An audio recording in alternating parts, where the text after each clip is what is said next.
आज मेरो सब्जीमा छ चुच्चे करेला, सिमी, किरौला अनि अम्ली पनि छ। तर अचार चाहिँ म बनाउँदिनँ। आज मलाई निकै हतार पनि छ। हतारमा म किचन पनि पुगिसकेको छु। अब म सब्जी खानाहरू बनाउँछु साथीहरू, किनभने नि आज हाम्रो फेरि स्टक टेक छ क्या। ओहो 12 घन्टा होइन 14 घन्टै ड्युटी हुनेवाला छ मेरो चाहिँ होइन। अनि भन्नु पनि पर्यो नि त होइन, यस्तो हरियो फ्रेस सब्जी नेपालको चाहिँ मलाई मेरो साथीले ल्याइदिएको रेस्माले। Thank you so much Reshma तिमीलाई। आज मलाई पकाउन जुरो होइन, त्यही भएर मैले दाल पनि पकाएको छैन, अचारहरू केही पनि छैन। यसैले काम गर्छ दाल र सब्जीको होइन। खाना बसाउन लागेको छु तर सब्जी भने पाकिसक्यो, किनभने एउटै कुकर छ नि त, पालो पकाउनु पर्छ।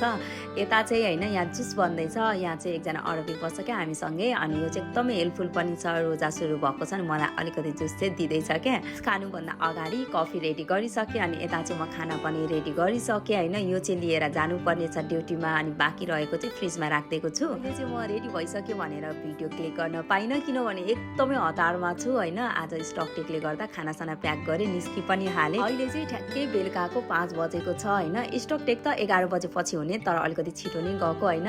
आज हतार उठेर खानासाना बनाएर यस्तो रेडी गरेको त मेरो त यो मेहनत पानीमै गयो साथीहरू। किन भन्नु होला होइन, यस्तो मिठो तातो मोमो भएपछि अब जतिसुकै मिठो खानेकुराहरूलाई पनि अब सक्छ त कसैले, मोमोले त भेट्दैन नि फेरि। रातभरि स्टोरमै बसिन्छ होइन। अनि साथी रेस्माले चाहिँ सबैजनाको लागि घरमै मोमो रेडी गरेर लिएर आएछ क्या। पहिल्यै थाहा पाएको भए त किन उठेर म खाना बनाउँथेँ हतारमा होइन। यस्तो मिठो मोमो बनाएको थियो होइन। त्यही भएर मेरो खाना चाहिँ साइडमै भयो साथीहरू होइन। अहिले चाहिँ लगभग 4 बजिसकेको छ, तर अझै कामहरू चाहिँ सकेको छैन। यस्तो निन्द्रा लागिरहेछ, आँखा पोलेर कफी मात्र कतिचोटि खायौँ होइन। यहाँ सुतिरहेछ क्या होइन। मलाई चाहिँ जस्तो भए पनि निन्द्रा चाहिँ आइहाल्दैन, आँखा चाहिँ मजाले पोल्छ होइन, तर निन्द्रा चाहिँ लागिहाल्दैन क्या। बेलुका 5 बजे निस्केको मान्छे बिहानको 7 बजेसम्म हामी ड्युटीमै थियौँ होइन। अहिले चाहिँ हामी घर जाने आँटेको छौँ। साँच्ची भन्दाखेरि दुबई बसेको यत्तिको वर्ष भइसक्दा पनि बिहानको मौसम यसरी चाहिँ देखिएको थिएन क्या। अब यसरी कहिलेकाहीँ जुल्छ होइन। हेर मेरो हालत, निन्द्राले आँखा यस्तो भएको छ होइन।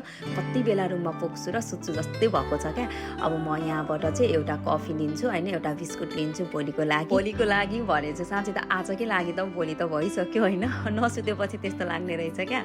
मैले एउटा कफी, यो बिस्कुट आजकल मेरो फेभरेट भएको छ होइन, लिएर म जाँदैछु। पछि म भिडियो बनाउँदिनँ साथीहरू, म सुतिहाल्छु है।